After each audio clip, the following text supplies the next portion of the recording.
Good morning. Okay, so today is the last of the Saltines.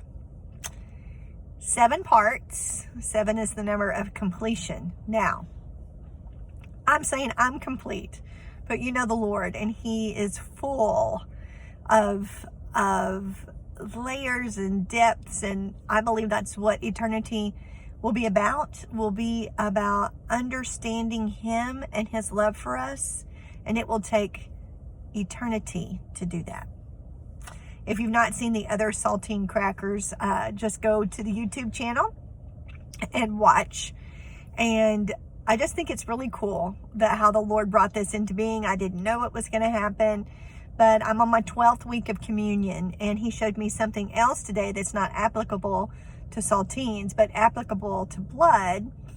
And who knows, I may do that type of series later. But anyway, for the saltines.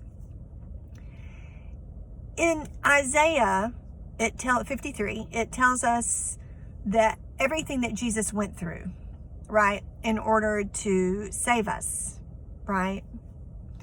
It also says in the Word that Jesus has had every temptation that you have had. Any temptation that you have had, He has had. While I was thinking about those layers of the saltines, and the Lord was showing that to me, and if you haven't watched that, then go before. While I was thinking about those layers of saltines, literally everything was placed on Him. So we always think about, or I don't know, maybe you don't, but I always think about sickness. So for instance, COVID was even on Him. Now, I realize COVID is new, but He transcends time. In Deuteronomy, when it's listing the curses, it also says something right at the very end of that list that says, and anything not listed here. So there's no such thing as a loophole. He got it all. Okay, so Jesus literally had everything on Him. You know, fatty liver, or anything, literally. But we often think of the physical, and of course we think of the spiritual. But do we think about the emotional? There's nothing that Jesus didn't have placed on Him. And the reason for that is, how could He say He overcame it all? How can He say He paid the price for everything if your broken heart, your crushed, shattered soul, and all of the stuff that goes with that wasn't right on Him? Do we realize that? Isaiah says your griefs and your sorrows. And if I remember correctly, in the Hebrew, they made that as far as sin. But I believe that God is more than that and deeper than that.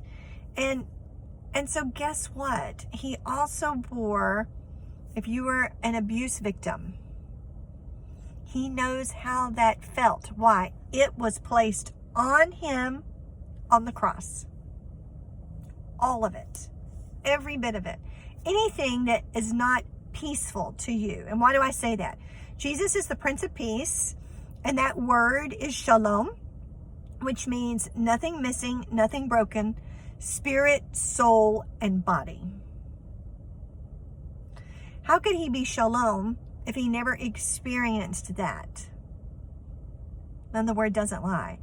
So whatever you're going through right now, confusion or disappointment or grief or, abandonment, rejection, Jesus experienced all of that. He experienced it all. And now think about the weight of having every spiritual, emotional, and physical detriment, all of that stuff that was brought into the world through Adam and Eve and their submission to Satan by eating the fruit. Anything that was brought with that was placed on Him. It says that cursed is the one who hangs on a tree. That's Galatians.